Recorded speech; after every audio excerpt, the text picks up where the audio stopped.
पिरो अमिलो ट्वाक्क क्रेभिङ्स भइरहेछ। Stop scrolling.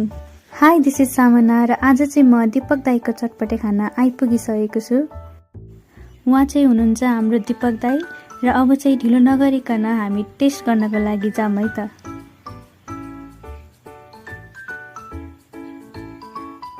यहाँको चटपटे चाहिँ मलाई एकदम धेरै मनपर्छ र दीपक दाईको हस्पिटालिटीलाई चाहिँ मान्नै पर्छ है, एकदम राम्रो छ। दाईले चाहिँ यहाँ आफ्नो जादु चलाउन थालिसक्नुभयो, आई मिन चटपटे बनाउन। र अब के हाल्नुहुन्छ हामी यहीँबाट हेरौँ है। मैले चाहिँ गिलो चटपटे मगाएको थिएँ र अब हाम्रो चटपटे रेडी पनि भइसकिसकेको छ।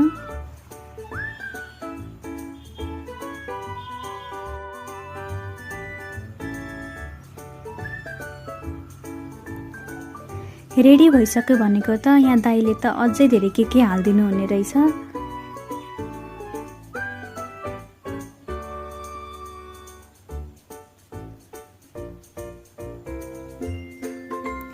एन्ड फाइनली अब चाहिँ चटपटे मेरो हातमा परिसकेको छ। So let's test it together.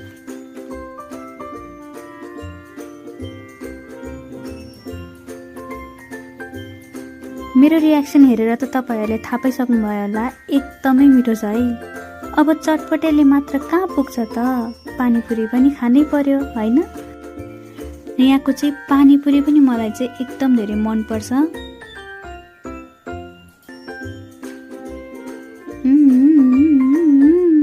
मिठो छ। प्लस यहाँ चाहिँ सुक्खा पुरी पनि दिनुहुन्छ है। तपाईहरुले पनि आएर ट्राई गर्न सक्नुहुन्छ, एकदमै मिठो हुन्छ। र यहाँको लोकेसन चाहिँ ठ्याक्कै जयपुरमै रहेको छ।